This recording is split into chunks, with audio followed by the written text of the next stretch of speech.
Наша передача находится на стадионе Туймада, где проходит личное первенство Республики Саха Якутия по якутским прыжкам среди девушек и юношей.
На сегодняшний день начали соревнования первенства республики среди юношей и девушек. Это соревнование проводится под эгидой Министерства образования. Но также мы принимаем участие от Республиканского центра национального вида спорта имени Василия Манчара, потому что участвуют все-таки наши тренера, наши спортсмены. Но мы болеем за наш, так сказать, национальный вид спорта якутские прыжки. С этого соревнования уже начинается спортивный год по якутским прыжкам. Якутские прыжки будут проводиться еще первенство весной и летом, где будет проводиться спартакиада в части Республики Саха Якутия. Вот. Также и осенью тоже будет проводиться данное первенство. А вообще какие планы у Центра национального вида спорта имени Василия Манчара на этот год? На этот год, у нас, так сказать, этот год особый, потому что очень много мероприятий. Так сказать, олимпом нашего мероприятия на этот год является спартакиада, 19 спартакиада Василия Манчары, который будет проводиться летом в Черопчинском улице, да? Вот. В целом цель центра – это полная координация и развитие национального вида спорта. Участников много, раньше было не очень много, иногда бывало, да. Но я вижу, что в этом году участников уже много. Намного больше, да? Да, намного больше. Да, это радует. Мы надеемся, что тоже в четвертых играх, то есть через 4 года в 6 играх игр Дети Азии, тоже с числа участников, наверное, будут наши новые имена, новые звезды, да, и будет защищать на всю республику.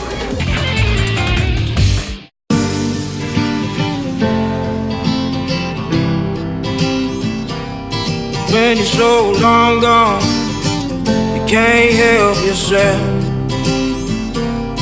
When you're so dead wrong, let alone no one else. Where the children still down in the street, and babies still living with disease. And the cops got guns, and the poor folk got sons who work for Mr. Franklin every week. And if you come looking for hard times, ain't hard to find, because we're giving that lifeline only once in a lifetime. Baby, we was born, baby, we were born to be sure to endure when the storm comes. When the snow comes.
Здравствуйте, Дмитрий Евгеньевич. Ваш комментарий к сегодняшнему первенству?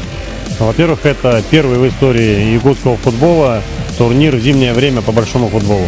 И ребята, которые здесь сыграли, и они представлены, во-первых, разными территориями, в том числе территории, где там, по 200 километров, да, Чурапча самый дальний. Но, что самое важное, ребята почувствовали, что этот большой футбол, он отличается от того футбола, который они привыкли играть в зале. Потому что это разные игры. И то, что сегодня мы увидели в финале, превосходство якутской команды, городской команды, которая занимается здесь постоянно на этом поле, сразу видно, что ребята готовы на этом поле играть больше, потому что они здесь тренируются, видят это поле.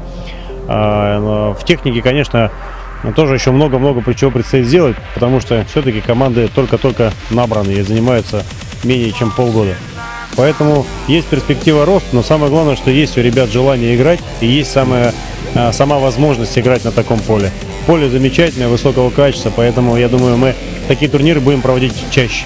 Мы умышленно не приглашали сильные команды городские, которые могли бы делать здесь разгромный счет, а наоборот позвали команды из нескольких улусов для того, чтобы ребята в свою очередь рассказывали своим сверстникам о том, что есть сегодня такая возможность играть в большой футбол.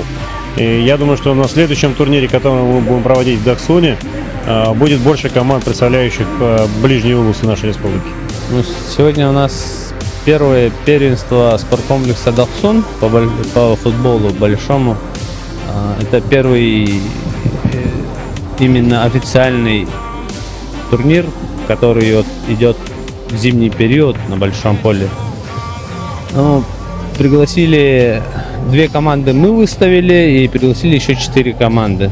Это Тулагина, Тенгулю, село Майя и Мугудай Чурчинского улуса. Мы подобрали команды такие равные, чтобы была борьба, конкуренция.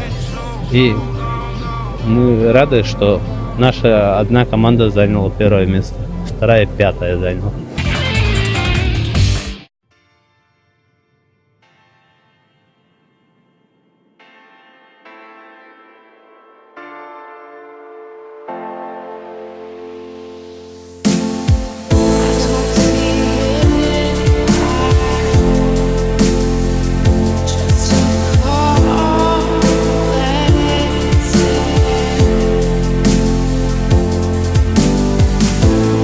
No one's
Сегодня, во-первых, очень такой знаменательный день. Ровно год остался до начала зимних Олимпийских игр в Сочи. Компания Ростелеком с момента того, как она стала генеральным партнером игр в Сочи, ежегодно проводит зимние олимпийские старты для школьников, для юных спортсменов, для тех детей, которые в будущем будут большими звездами нашего спорта и будут приносить успехи и славу нашей стране на Олимпийских играх и на других спортивных соревнованиях. В городе Якутске компания Ростелеком традиционно поддерживает фигурное катание. Мы уже не первый год являемся спонсорами проведения ежегодного турнира по фигурному катанию. С каждым годом участников становится все больше и больше, и нас это очень радует. Мы хотим, чтобы в дальнейшем этот прекрасный, замечательный вид спорта развивался в Якутии, в городе Якутске. И спортсменов, кто бы этим занимался, становилось бы все больше и больше. Соревнования, во-первых, сами собой очень интересные, потому что это зимняя программа, зимний вид спорта, фигурное катание. И он, во-первых, женский вид спорта больше, да? И сегодня очень знаменательное событие, что до Олимпиады осталось 1 год ровно. Всего 7 февраля, через год ровно начнется Олимпийские игры в Сочи. Это историческое событие для России. И Якутия отрадно, что принимает участие. Ровно в ноябре 8 и 13 у нас будут Олимпийский огонь настоящий. Поэтому жители Якутии могут принять участие. И развитие зимних видов спорта в нашей республике тоже процесс очень такой актуальный.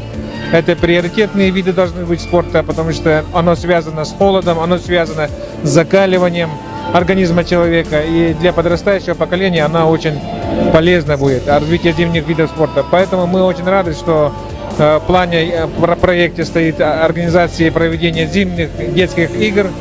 Это будет вообще развитием зимней части спорта в целом нашей республики. Сегодняшние соревнования «Золотая палка» собрали 25 команд, 289 участников. Это огромное количество участников. Значит, это показывает, что вот именно эти соревнования «Золотая палка» очень популярны среди мас-рестлеров. От имени Федерации мас-рестлинга Республики, значит, могу сказать, что вот февраль месяц и, значит, март, апрель, начало апреля очень, значит, насыщенное время. Проводятся где-то около 20 соревнований в различных улусах. И апогеем будут вот 19-е игры Манчары в селе Чурапча, в Чурапчинском улусе.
Но в Хатаса проводится турнир, это как бы начало.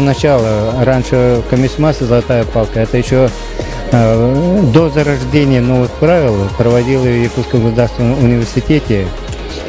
Это соревнование началось с общежития того университета и до сих пор проводит. И потому это самый апогей, самый значимый, самый такой авторитетный турнир, если как бы посмотреть историю.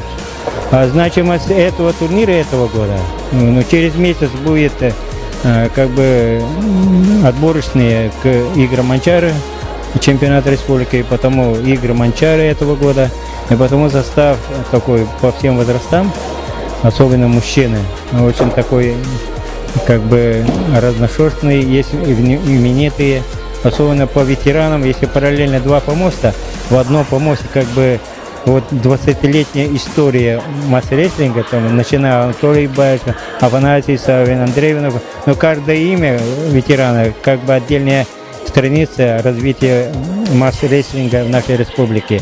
А вот среди молодежи вот, это всего лишь второй турнир этого года. Таким весовой категории среди мужчин по 6 весовым категориям в этом году проводилось только одно соревнование, кубок мегенцев, Мегана Кангаласком Лусе, и это всего лишь второй турнир. В количественном составе давно такого не было. Вот, в весовой категории 68 килограмм, 35 участников. Это я что-то не вспоминаю даже именно в таком весе, с такое количество участников.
Здравствуйте. Здравствуйте. Какое соревнование сегодня здесь проходит во Дворце спорта 50 лет Победы? Здесь проходит чемпионат республики по жиму лёжа. Вчера было соревнование по жиму лёжа в экипировочном дивизионе. сегодня без экипировки. А сколько участников принимает участие на чемпионате? А в этот раз участников очень много. Вчера было более 60 человек, сегодня более 80 человек с разных улусов республики. А конкретно с каких примерно? Ну, конечно же, город Якутск в первую очередь, потом Намцы, Вильюйск, Алданский район и так далее. А какие нарушения идут, не идут, все нормально, все правильно выполняется? В целом нарушений нету. Единственное, что, конечно же, некоторые спортсмены из категории пода, то есть с нарушением опорно-двигательного аппарата допускали. Но мы им эти нарушения прощали, потому что эти ребята и так, занимаясь таким тяжелым спортом, подвергают себя таким нагрузкам. Поэтому их необходимо поддерживать в первую очередь. Вот. Ну а в целом нарушений нету. Я бы хотел поблагодарить в первую очередь, конечно же, Управление физической культуры и спорта Якутии, потом Федерацию пауэрлифтинга Республики Саха Якутия в лице Лаура Артура, ну и нашего спонсора, магазин Макс Пауэр. Здравствуйте, Алексей. Ну, как вам организация сегодняшнего чемпионата республики по пауэрлифтингу? Здравствуйте. Ну, на высоте, нормально, все отлично. И все довольны. Это главное. Я, насколько знаю, что вы постоянно, по-моему, да, поддерживаете вот Федерацию по пауэрлифтингу и предоставляете призы на такие рода чемпионаты. Все вот эти начинания стараемся поддерживать. Пауэрлифтинг, тесно сотрудничаем с Федерацией пауэрлифтинга Республики, силовой экстрим, все, что касается силовых видов спорта, стараемся поддерживать. Ну и вообще спорт как таковой любой. Только рады.